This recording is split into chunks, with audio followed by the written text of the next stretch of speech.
Pojok Seram Channel Yokoso. Halo guys, selamat datang kembali di Pojok Seram. Hari ini aku akan menceritakan film dari Jepang yang berjudul Forbidden Play. Hai, kita mulai.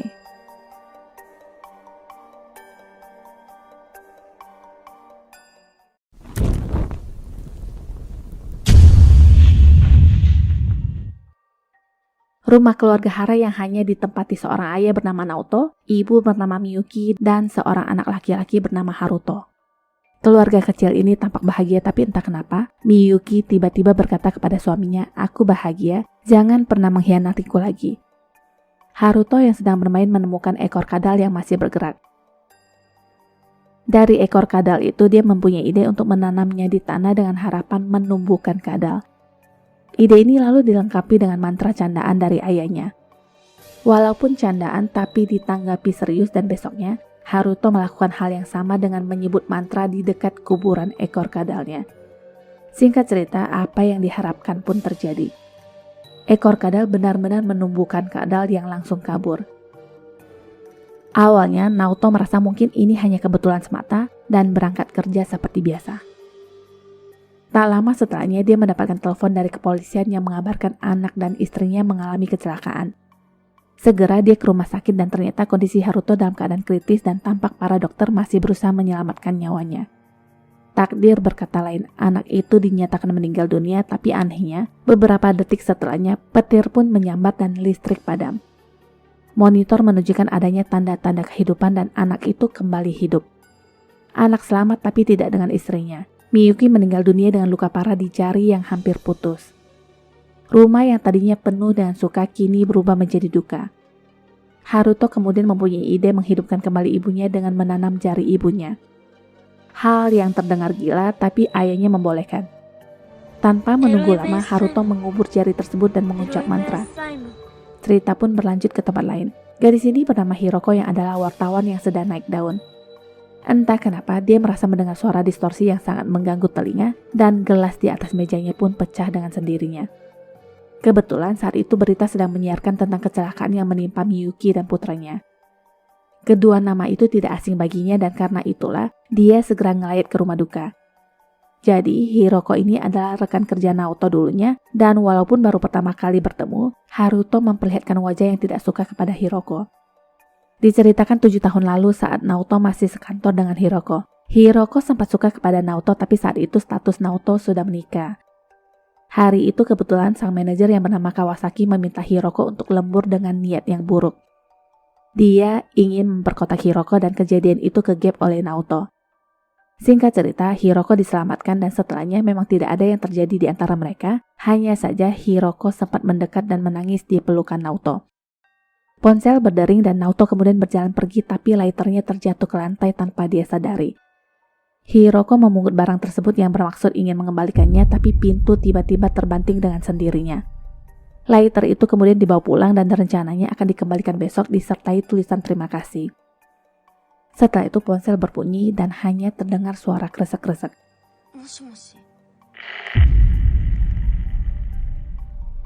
Besoknya, Hiroko menemui Naoto yang bermaksud ingin mengembalikan lighternya dan di saat yang bersamaan, ponsel Naoto berdering dari Miyuki yang katanya akan segera melahirkan. Misi gagal dan Hiroko hanya bisa meratapi kesialannya. Ponsel berdering dan lagi-lagi hanya suara kresek-kresek tanpa seorang pun yang berbicara. Dia pun berinisiatif meninggikan volume suara dan sekarang terdengar suara perempuan yang berkata, lebih menakutkan lagi sekarang, ada hantu perempuan yang berdiri di belakangnya. Besoknya, dia menceritakan keanehan yang terjadi belakangan ini kepada temannya Maya. Setelahnya mereka kembali ke kantor dan orang-orang sedang heboh melihat bayi Naoto yang baru saja lahir. Miyuki bersikap manis dan ramah kepada karyawan lain tapi tidak dengan Hiroko. Dia bahkan menjauhkan anaknya dan melarang Hiroko untuk menyentuhnya. Dia juga membisikkan agar Hiroko tidak mendekati suaminya. Suara Miyuki yang tidak asing ini mengingatkan Hiroko dengan suara di telepon kemarin. Setelahnya, Miyuki merubah mimik wajahnya yang tersenyum manis di depan suaminya dan berjalan pergi. Malamnya, lagi-lagi ada kejadian aneh. Sesuatu menggelinding jatuh ke lantai lalu ponsel kembali berdering dari Maya. Di sini, Hiroko mengatakan rasa sukanya kepada Naoto yang mungkin diketahui oleh Miyuki. Lalu, suara Maya berubah menjadi suara Miyuki yang membalas,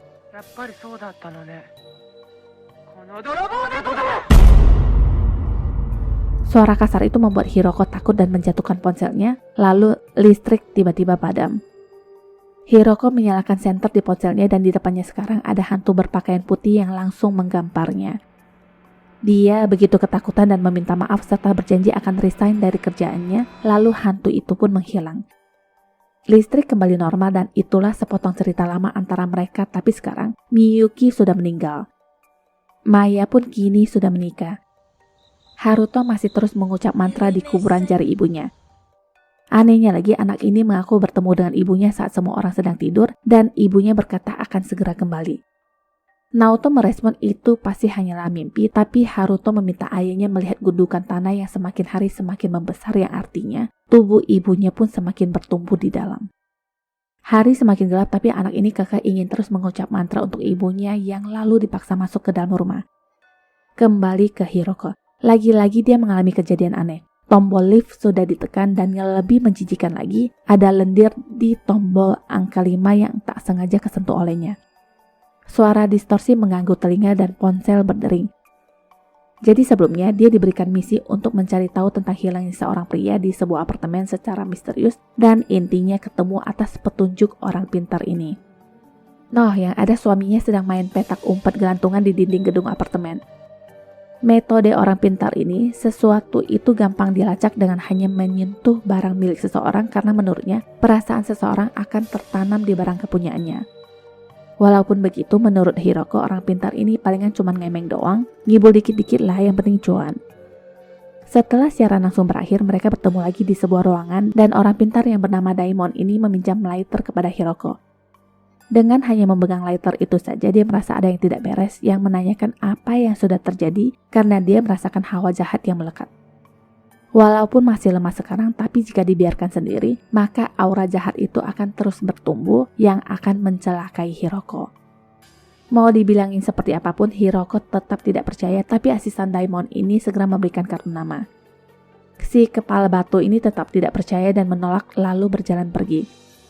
Perjalanan pulang, sang asisten yang membawa Daimon di dalam mobil tiba-tiba ngerem mendadak dan mengatakan barusan ada yang sengaja lompat ke depan mobil, tapi setelah diperiksa ternyata tidak ada siapa-siapa. Angin bertiup kencang dan mereka segera tahu ada yang tidak beres. Sebuah ritual pun dilakukan yang lebih tampak seperti gerakan satria baja hitam.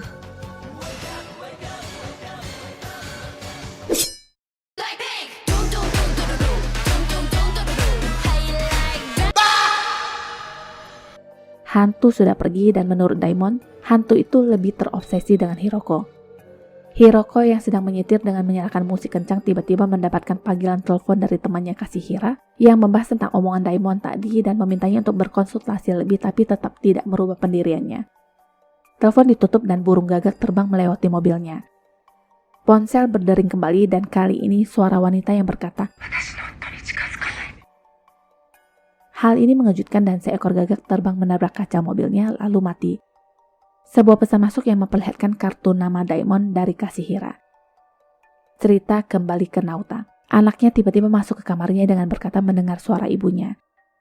Naota pun menemani anaknya ke depan, tapi sesungguhnya tidak ada siapapun di sana, tapi gundukan tanah yang membesar itu menarik perhatian. Makin kesini tanah itu bergerak seperti orang bernafas. Haruto disuruh kembali ke kamar dan Naoto mendekati gundukan tanah tersebut. Dia melihat jelas tanah itu bergerak dan ketakutan sendiri karena merasa seperti ada makhluk hidup yang bernafas di dalam. Segera dia menusukkan kayu berkali-kali sambil berteriak, jangan keluar. Sesuatu di dalam tanah itu berdarah dan teriakan Naota itu mendatangkan ibu kandungnya yang sedang menginap di rumah. Karena kemunculan ibunya ini, makhluk di dalam tanah itu masuk ke dalam dan besoknya Hiroko pergi menemui Daimon di kantornya. Kedatangan Hiroko sudah dinantikan dan dia mulai membacakan mantra sambil membakar sesuatu. Jadi menurut Daimon, dia merasakan kebencian seorang wanita seperti kejadian tempo hari dan kebencian itu menjadi dendam. Dendam menjadi arwah hidup yang membuat orang menderita persis seperti hantu wanita yang pernah dilihat Hiroko. Masalahnya sekarang yang terjadi dengan Hiroko itu berbeda. Hanya menyentuh tangannya saja, Daimon berkata dia tidak sanggup menanganinya karena orang yang kembali dari neraka itu jauh lebih menakutkan. Angin bertiup kencang sampai menerobos pintu. Api di dalam kotak tadi membesar yang menandakan kekuatan yang luar biasa yang bahkan tidak takut kepada Buddha dan membentuk monster yang ingin melawan. Beruntung, serbuk suci masih bisa meredakan api dan kini Daimon merasa menyesal sudah masuk dalam permasalahan ini. Sesuatu yang jahat itu bahkan mencoba merasuki Daimon dan berhasil. Sekarang dia mengincar Hiroko dan di depan sana sudah ada sang asisten yang siap dengan pedangnya. Hiroko terjepit dan dari belakang Daimon memerintahkan Kurosaki menangkap Hiroko, tapi dia tahu bahwa bosnya itu sudah kerasukan dan segera melayangkan tepat di jantungnya. Daimon pun tumbang dan sekarang sesuatu yang jahat itu masuk ke dalam Kurosaki. Dalam keadaan masih sadar, dia meminta Hiroko segera pergi tapi perempuan ini masih syok. Mata Kurosaki bisa berputar ke dalam dan ingin Hiroko tapi masih dicegah oleh Kurosaki dengan setengah kesadarannya. Dia mengucap mantra dan mengarahkan sampai kepala itu pun akhirnya. Yang menakutkan, kepala itu masih bisa berkata, "Kuperingatkan jangan mendekati suamiku." Kejadian ini membuat Hiroko syok dan di rumah, dia menonton siaran TV yang memberitakan tentang tewasnya kedua orang pintar di kantornya dan ponsel pun berdering. Hiroko mematikan TV dan membiarkan ponselnya terus berdering, tapi anehnya, TV kembali menyala dengan sendirinya. Walaupun dimatikan berkali-kali, TV tetap akan menyala sendiri, yang akhirnya Hiroko pun kesal dan berkata akan merekam semuanya karena dia tidak takut. Di saat situasi sudah normal, dia menelpon Maya yang menanyakan alamat Naota. Maya berkata akan mengirimkannya lewat email dan sewaktu dia mencari data alamat, suara distorsi mengiang di telinganya. Singkat cerita, sesampainya Hiroko di rumah Naota, dia kaget melihat rumah itu ditutupi banyak kain hitam dan tampak berantakan. Haruto menemuinya dan mengatakan akan menunjukkan di mana ibunya. Rumah itu benar-benar kacau dengan sampah di mana-mana dan perabot yang berantakan. Dengan terus merekam, anak itu menunjukkan gundukan tanah maknya dan di saat yang bersamaan, Naoto datang yang langsung menutup gorden. Haruto disuruh ayahnya untuk kembali ke kamar dan Hiroko mulai menanyakan apa yang sebenarnya terjadi dengan Miyuki karena 7 tahun yang lalu dia sudah dikutuk olehnya. Dengan resign dari perusahaan dulu harusnya semuanya sudah berakhir, tapi belakangan ini banyak kejadian-kejadian aneh. Naoto awalnya tidak pernah tahu bahwa Hiroko pernah menyukainya dulu dan disinilah Hiroko menceritakan yang sebenarnya di mana Miyuki menyadari perasaan Hiroko dulu dan sudah mengutuknya. Sekarang Hiroko menanyakan apa yang terjadi tapi dia malah dibentak dan diusir Naoto. Naoto tidak percaya dengan apa yang namanya kutukan. Sebelum pergi, Hiroko mendengar mantra yang diucapkan Haruto dan memutuskan untuk merekamnya diam-diam. Anak itu tidak hanya membaca mantra tapi juga ngobrol dengan maknya. Dari celah-celah kayu, Naoto memarahi dan mengusirnya. Rekaman video itu diputar dan di zoom yang hasilnya ada mata yang mengintip dari lubang gundukan tanah tersebut. Tak lama, Kashiwara datang sambil membawa artikel Daimon yang terbakar di depan matanya sesaat sebelum kematiannya. Dia mempertanyakan apa yang sebenarnya terjadi dan rekaman mata itu pun diperlihatkan kepadanya. Inilah yang Daimon maksudkan dulu, seseorang yang diantara hidup dan mati. Hiroko lalu menceritakan sedikit tentang perasaannya kepada Naoto dulu dan istrinya walaupun sudah mati juga tidak pernah memaafkannya. Untuk memecah teka-teki ini, mereka lalu bermaksud mencari tahu lebih banyak tentang Miyuki. Dikatakan orang tua Miyuki meninggal saat Miyuki masih belia, sedangkan dia sendiri tergolong anak rumahan dan disinilah dia bersekolah dulu. Menurut suster, orang tuanya meninggal dalam kobaran api. Diceritakan 15 tahun yang lalu, Miyuki sudah memperlihatkan gelagat aneh yang mampu membengkokkan dan mematahkan sendok hanya dengan tatapan. Gelas bahkan bisa terpecah 4 di meja. Seorang siswi sempat mengintip kejadian itu dan merencanakan kejahatan terhadap Miyuki. Dia mengajak 2 temannya untuk mengurung Miyuki di sebuah gudang. Baru saja mereka pergi sambil tertawa, dari belakang ada tangan yang menarik bahu si otak pengurungan itu yang mengakibatkan dia tewas terjatuh dari lantai 2. Suster yang mengetahui hal tersebut segera berlari ke gudang dan mendapati Miyuki yang sedang komat kamit berkata, "Aku akan menghabisimu." Nah, disinilah gudang di mana Miyuki dikerjai dulu dan menurut suster, jika benar Miyuki kembali dari kematiannya, itu hal yang tidak mengejutkan. Cerita kembali ke rumah Naoto. Haruto masih tampak ngobrol di gundukan tanah itu dan ketika ayahnya mendekat, anak itu menuduh ayahnya sudah berbuat jahat kepada ibunya. Bahwa dia mengetahui semuanya dan ibunya sangat marah saat Hiroko datang tadi pagi. Dia lalu lanjut mengucap mantra yang membuat ayahnya tidak tahu lagi harus ngomong apa. Kembali ke Hiroko.